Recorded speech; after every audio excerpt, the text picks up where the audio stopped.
Muy buenas noches, hermanos, qué bendición volvernos a ver. Este es nuestro culto de miércoles. Le doy muchísimas gracias a Dios porque usted está acá, nos está viendo en este momento.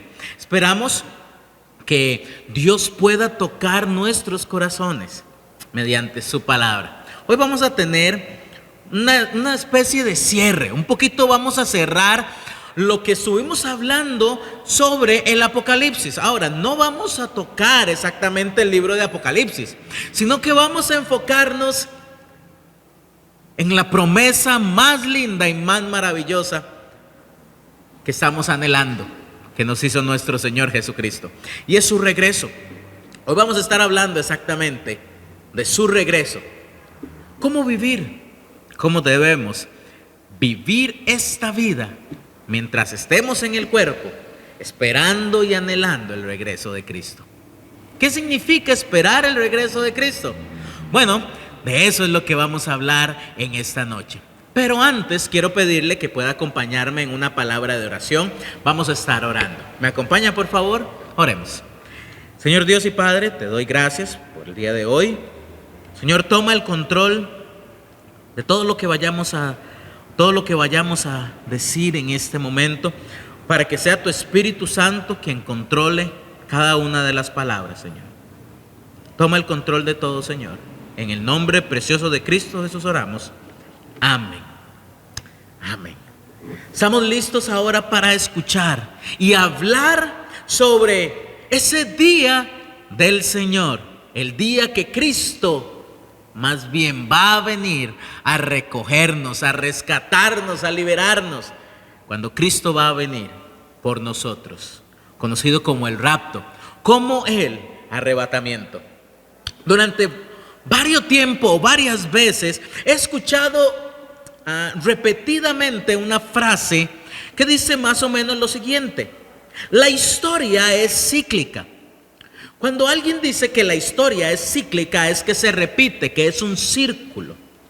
Y es muy curioso cómo el ser humano ha repetido y repetido y repetido muchas veces los mismos fallos. Parece que nunca llegamos a aprender de nuestros errores. Otros dicen: nadie escarmienta, nadie experimenta por cabeza ajena. Lo extraño es que sí deberíamos aprender. Si otros a nivel de la historia han cometido los errores, los fallos, y por qué no también decirlo así, pecados, ¿por qué no entonces entender nosotros que si otro falló haciendo algo, nosotros hacerlo diferente para no fallar? O si hay un pecado que la Biblia claramente me dice que no tengo que hacer, tengo que aprender por cabeza ajena al ver a otros que lo han cometido y no repetirlo. Uno de los errores más comunes en este tiempo, incluso dentro del ambiente cristiano, dentro de muchos creyentes, es pensar que el regreso del Señor no se daría. Muchos están dudando, pero ¿sabe cuándo es que manifiesta la duda el creyente? No cuando piensa que Cristo no va a venir, sino cuando no vive de tal forma que demuestre que está esperando el regreso de Cristo. La forma como vive el ser humano, y en especial el creyente, manifiesta que está esperando o que no está esperando el regreso de Cristo. En otras palabras, se lo voy a decir: repite el mismo error el creyente al no vivir acorde a lo que Dios dice en su palabra. Repite el mismo error, la misma falta, el mismo pecado del no creyente al dudar de la promesa de Cristo. Se lo voy a poner todavía más fácil. Dudamos del regreso de Cristo cuando no vivimos para Cristo.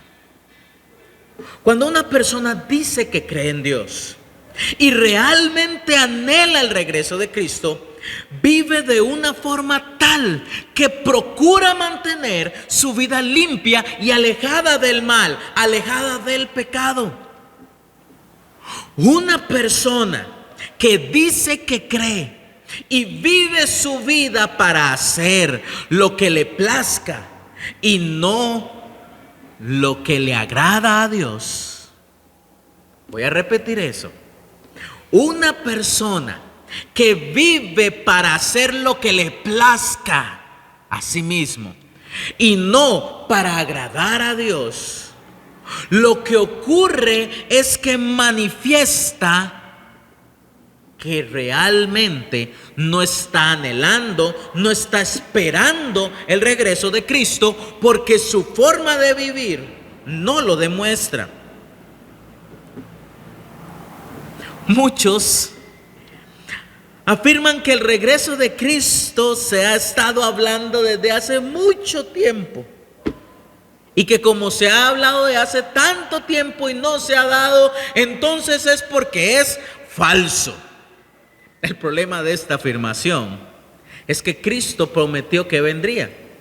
Y vamos a utilizar o vamos a hablarlo desde un punto de vista un poquito lógico. Vamos a hablar desde un punto de vista lógico, vamos a usar nuestros cerebros y vamos a pensar.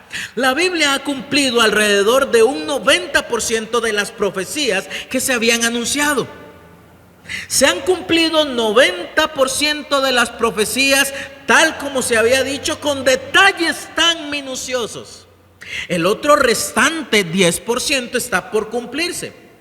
Pero si se ha cumplido el 90%, la realidad es que, vamos a ver, pensemos, si se ha cumplido un 90%, ¿qué impide que se cumpla el otro 10%? Si lo vemos desde un punto de vista lógico, la mayor parte se ha cumplido, pero si lo que falta da inicio cuando Cristo regrese,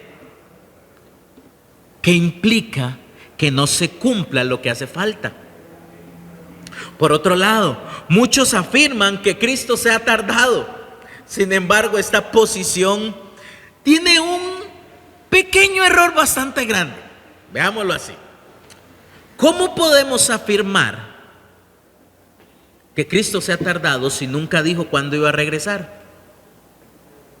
Uno llega tarde si había dicho que iba a llegar en un momento y no llegó. Pero si no se dice el momento en el cual se iba a llegar, ¿cómo podemos afirmar que se llegó tarde? Cristo no se ha tardado. Es que aún no ha llegado la hora, no ha llegado el momento, no ha llegado el tiempo. Al principio les estuve mencionando que la historia se repite, es cíclica. De hecho, el mismo apóstol Pedro nos dice algo que iba a ocurrir en los últimos tiempos. Y curiosamente, hoy muchos están haciendo exactamente lo que Pedro había dicho. Acompáñame a leer el capítulo 3 de Segunda de Pedro. Segunda de Pedro, capítulo 3, el versículo 1. Segunda de Pedro 3, 1. Dice lo siguiente, segunda de Pedro 3:1. Amados, esta es la segunda carta que os escribo, y en ambas despierto con exhortación vuestro limpio entendimiento, para que tengáis memoria de las palabras que antes han sido dichas por los santos profetas, y del mandamiento del Señor y Salvador dado por vuestros apóstoles, sabiendo primero esto, que en los postreros días, un momentito, para aclarar este punto de los postreros días. Los postreros días significa en los últimos días. Los últimos días los estamos viviendo desde que Cristo ascendió a los cielos hasta que Cristo regrese por los creyentes. Entonces dice, sabiendo primero esto, que en los postreros días vendrán burladores. Ya aquí se comienza a poner más interesante. En este último tiempo han habido burladores. ¿Pero de qué? Andando en sus propias concupiscencias. Personas que se burlan y su burla va a tal punto que andan en sus propios deseos carnales, complaciéndose a sí mismo, complaciendo sus gustos, sus deseos, pensando que esos gustos y deseos le traen la felicidad. Sin embargo, es evidente que al seguir nuestros propios gustos, nuestros propios deseos, nuestra propia concupiscencia, lo único que estamos haciendo es provocando más daño a nosotros. Lo raro es cómo podemos ser felices si nos dañamos. Bueno, pero dice que vendrán burladores andando según sus propias concupiscencias y diciendo, oiga lo que dicen estos burladores que andan cumpliendo sus propios deseos. ¿Dónde está la promesa de su advenimiento? ¿Dónde está la promesa de su regreso? Porque desde el día en que los padres durmieron, todas las cosas permanecen así como desde el principio de la creación. ¿Nota algo que se repite? Pedro ya lo dijo y hoy vemos eso. Muchos dicen, pero yo he escuchado eso de mi abuelita, de mi bisabuela que me lo decía. También escucho eso de mi mamá, de mi papá. Y vean, nada de eso ha pasado, todos ellos murieron y nada de eso ha ocurrido. Bueno, déjeme decirle algo. Lo que usted está diciendo o lo que usted está afirmando o los que afirman esta posición, lo que están haciendo es repetir lo que ya otros han dicho. No es nada nuevo, no es nada original. Siempre lo han hecho y ya se había anunciado que en los últimos tiempos eso iba a ocurrir. Mira, hasta en eso ha cumplido la palabra de Dios. Estos, en el versículo 5 dice, estos ignoran voluntariamente, porque quieren. Que en los tiempos antiguos fueron hechos por la palabra de Dios los cielos y la tierra. Ignoran voluntariamente que Dios creó todo con su palabra, los cielos y la tierra, que proviene del agua y por el agua subsiste. O sea, recordemos que al principio todo estaba cubierto de agua, pero también lo que está diciendo es que el agua le da vida a todo. En el versículo 6, por lo cual el mundo de entonces pereció anegado en agua, recordando el evento del diluvio. Recuerda que Noé estuvo predicándole o estuvo anunciando sobre el diluvio alrededor de unos 120 años. De los 120 años en los cuales Noé estuvo predicando, anunciando sobre el diluvio, ninguno de ellos, de los humanos que estaban ahí, fuera de su familia, le creyó. Todos decían, ¿cómo es posible? Si nunca ha llovido, nunca hemos visto la lluvia, ¿cómo es posible que eso vaya a ocurrir? No, Noé, usted está equivocado, eso no va a pasar. Bueno, cuando llegó el día del diluvio y todo se empezó a llenar, cuando las fuentes de los cielos se rompieron y las fuentes de la tierra se rompieron y colocaron el agua, todo el agua en la tierra, ahí dijeron, mira, si era cierto lo que Noé decía, pero ya era demasiado tarde. Versículo 7, pero los cielos y la tierra que existen ahora en este tiempo están reservados por la misma palabra de Dios, guardados para el fuego, en el día del juicio y de la perdición de los hombres impíos. Lo que usted y yo vemos va a ser destruido, limpiado, purificado por el mismo fuego en el día del juicio de Dios, durante el periodo en el cual el juicio de Dios se va a ejecutar sobre la tierra, como lo estuvimos viendo en Apocalipsis, en la serie que acabamos de concluir este domingo en la noche. Estuvimos hablando sobre los diferentes juicios que iban a ocurrir sobre la tierra, pero también sobre aquellos que le dieran la espalda a Dios. Versículo 8 nos menciona una de las verdades más importantes.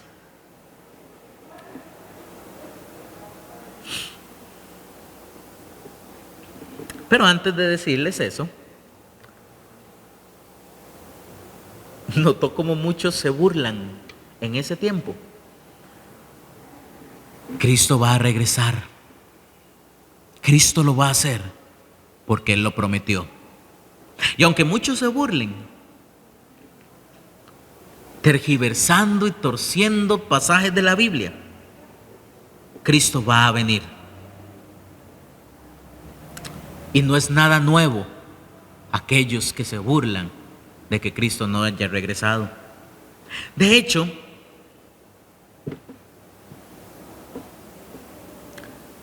el versículo 8 es de esos textos que más se han tergiversado.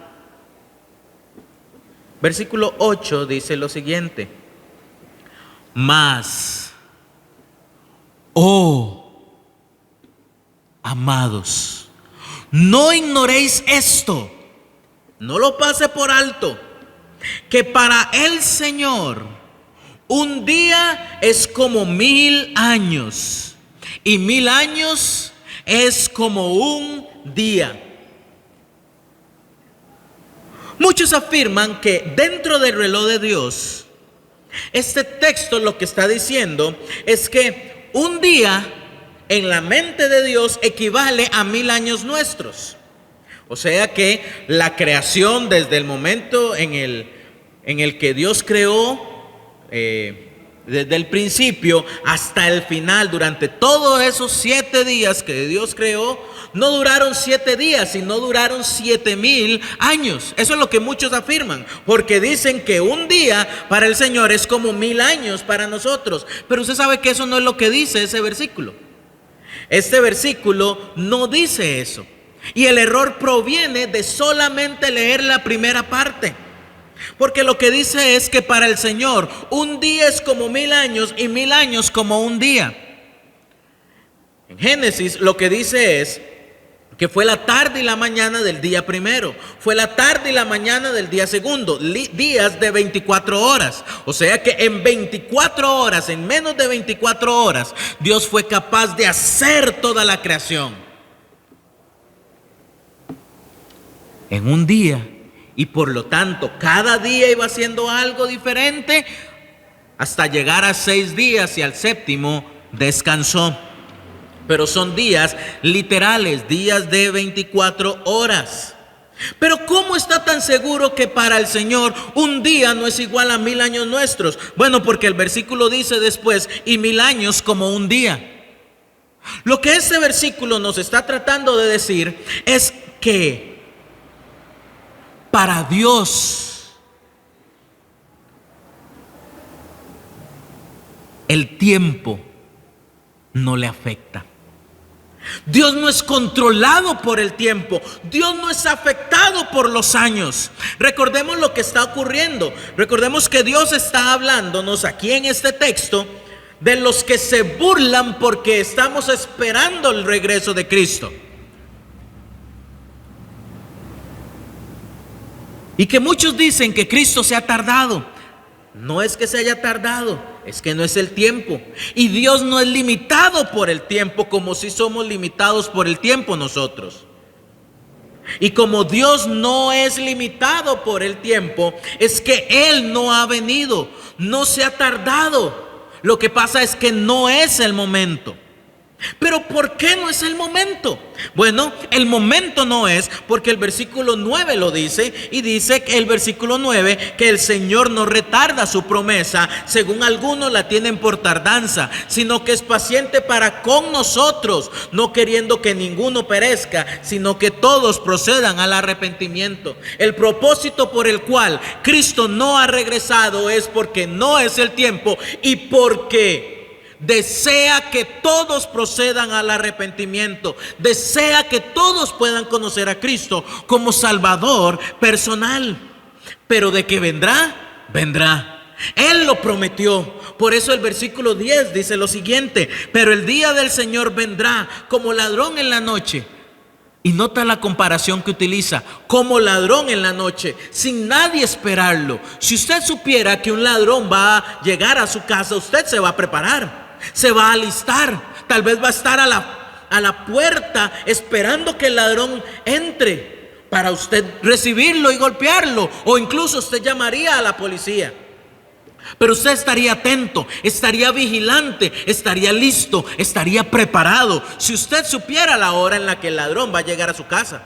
De la misma forma, el día del Señor va a venir, y por eso es que debemos estar preparados, en los cuales los cielos pasarán con gran estruendo y los elementos ardiendo serán deshechos, y la tierra y las obras que en ellos hay serán quemadas.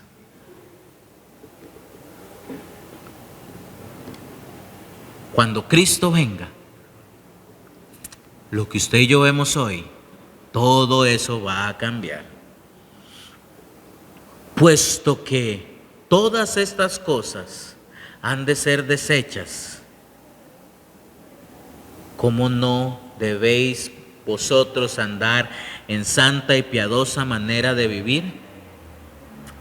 Eso nos lleva a otro punto. Si realmente Cristo va a regresar, ¿cómo es que debe vivir quien realmente tiene la esperanza, quien realmente está anhelando, quien realmente está esperando que Cristo regrese? ¿Cómo vivir? Bueno, el versículo 11 nos dice de una manera santa y piadosa. Versículo 12 dice: y esperando y apresurándonos para la venida del día de Dios, en el cual los cielos encendiéndose serán deshechos y los elementos siendo quemados se fundirán. Pero nosotros esperamos, según su promesa, cielo nuevo y tierra nueva, en los cuales mora la justicia. Por lo cual, oh amados, estando en espera de estas cosas, procurad, busque, trabaje con diligencia, con atención, presto, cuidadosamente, ser hallados por Él sin mancha e irreprensibles, en paz. Con esa paz que tiene estar bien con Dios. Y tened entendido que la paciencia de nuestro Señor es para salvación. O sea que Cristo está esperando, el Señor está esperando, Dios está esperando para que otros sean salvos. Como también nuestro amado hermano Pablo, según la sabiduría que le ha sido dada, os ha escrito, casi en todas sus epístolas, hablando en ellas de estas cosas, entre las cuales hay algunas difíciles de entender, las cuales los indoctos e inconstantes tuercen, como también las otras escrituras, para su propia perdición. Así que vosotros, oh amados, sabiendo de antemano, guardaos, no sea que arrastrados por el error de los inicuos, caigáis de vuestra firmeza. Antes bien, creced en la gracia y el conocimiento de nuestro Señor y Salvador Jesucristo. A Él sea gloria ahora y hasta el día de la eternidad. Amén. Dios desea, hermano, hermana, joven, señorita, Dios desea que quienes esperamos el regreso de Cristo vivamos sin mancha e irreprensibles, en paz con Él. Como Pedro también lo mencionó antes, con la conciencia tranquila. No es fieles bajo nuestros estándares. Dios desea que seamos fieles, pero no bajo nuestros estándares, no bajo nuestros criterios, sino bajo los estándares y los criterios de Dios. Hermano, Cristo viene pronto. Y por eso el llamado a serle fiel a Él. Pedro lanza una advertencia más. Pero esta advertencia es similar a la que encontramos que ya había dado el apóstol Pablo. Muchos tuercen, muchos acomodan la verdad de Dios a su propia conveniencia, con el propósito de no sentirse tan mal con vivir desagradando a Dios. Incluso se busca una justificación. Lo que hace, lo que provoca, como dice el versículo 17, es que caigan de vuestra firmeza. Cuando nosotros acomodamos la verdad de Dios a nosotros, dejamos de estar firmes. Por eso la Biblia dice que el que cree estar firme, mire que no caiga. Cristo viene pronto. Cristo viene pronto. Este es un tiempo de cumplir. Este es el tiempo de cumplir lo que el versículo 18 dice. Antes bien, creced en la gracia y el conocimiento de nuestro Señor y Salvador Jesucristo. Este es tiempo. Estamos ahorita en un momento en el que tenemos que crecer, no estancarnos, no ir para atrás. Quien se estanca, quien deja de crecer en la gracia y de conocer a Cristo, está demostrando que realmente no está anhelando la venida de Cristo. Quien vive de esta forma realmente no anhela el regreso de Cristo. Y el que no vive anhelando el regreso de Cristo está cumpliendo lo que dice Primera de Timoteo, capítulo 4, el versículo 1. Esto es lo que ocurre cuando una persona deja de anhelar y vivir para sí. Pero el Espíritu dice claramente: en los postreros tiempos, en los últimos tiempos, algunos apostatarán de la fe, algunos darán la espalda a la fe, algunos se apartarán de la fe, algunos se alejarán de la fe, escuchando a espíritus engañadores, escuchando a espíritus. Y cuando hablamos de espíritus, no necesariamente estamos hablando de demonios, físicamente hablando.